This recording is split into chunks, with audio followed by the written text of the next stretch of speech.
Regarde cette incroyable séance de drift en Toyota Supra dans les Alpes françaises.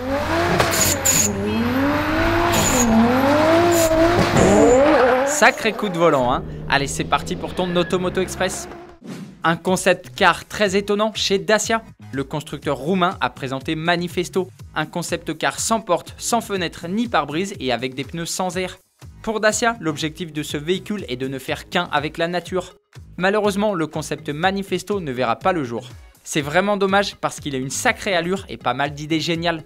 On pourra d'ailleurs en retrouver certaines sur les futures voitures de série de la marque. De quoi je parle ? Tu vois cette lampe torche sous le capot ? Elle est détachable et peut être utilisée pour faire de l'exploration. Sur les sièges, il y a un tissu qui peut faire office de sac de couchage en cas de besoin. Et sur le volant et le tableau de bord, il y a du liège pour accrocher une carte avec des épingles si tu es perdu et que le GPS ne peut pas t'aider. J'ai qu'un mot à dire, bravo Dacia. C'est le sujet de la question du jour.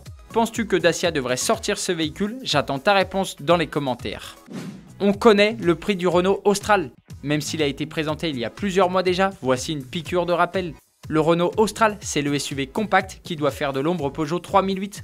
C'est dans la gamme de la marque aux losanges, le remplaçant du Kadjar.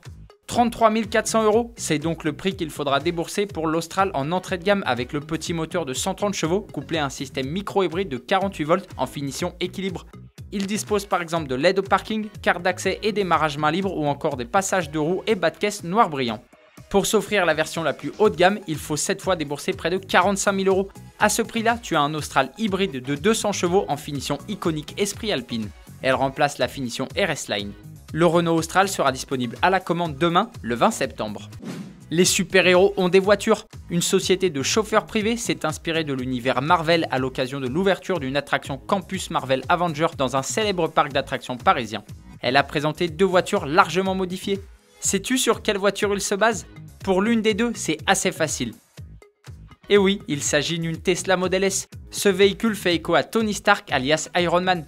Pour le SUV gris, c'est un peu plus compliqué. Tu as une idée ? C'est un Skoda Enyaq iV totalement recarrossé. Il y a eu un très gros travail sur ce véhicule avec tous ses éléments de carrosserie inédits. À bord, les passagers seront accueillis par Friday, l'intelligence artificielle de Tony Stark, via une tablette sur laquelle ils pourront tester leurs connaissances sur les super-héros de l'univers Marvel. Ces véhicules embarqueront de vrais passagers dans Paris du 22 au 24 septembre. On peut les commander via l'application de la société de chauffeurs privés. Le Bol d'Or a fêté ses 100 ans. Ce week-end sur le circuit du Castellet a eu lieu le Bol d'Or, une course d'endurance à moto de 24 heures. Mais ce n'était pas une simple édition, il s'agissait du centenaire de la première édition. Le Bol d'Or n'a pas toujours eu lieu sur le circuit du Castellet. La première édition en 1922 s'est déroulée sur un circuit en terre battue entre 3 communes en région parisienne. De 1922 jusqu'à 1947, un seul pilote était autorisé par machine. Il faudra attendre 1982 pour passer à 3 pilotes par moto.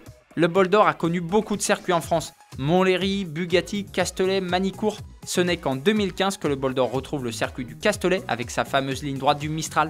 Pour info, le pilote le plus titré, c'est Vincent Philippe avec 9 victoires. Impressionnant. Ce week-end, c'est l'équipage 333 sur Yamaha qui s'est imposé. Avant de se quitter, on va revenir sur la question concernant la nouvelle Ford Mustang. Je te demandais ton avis sur cette nouvelle star. Il n'y a pas eu débat dans les commentaires. Vous adorez tous cette 7e génération ?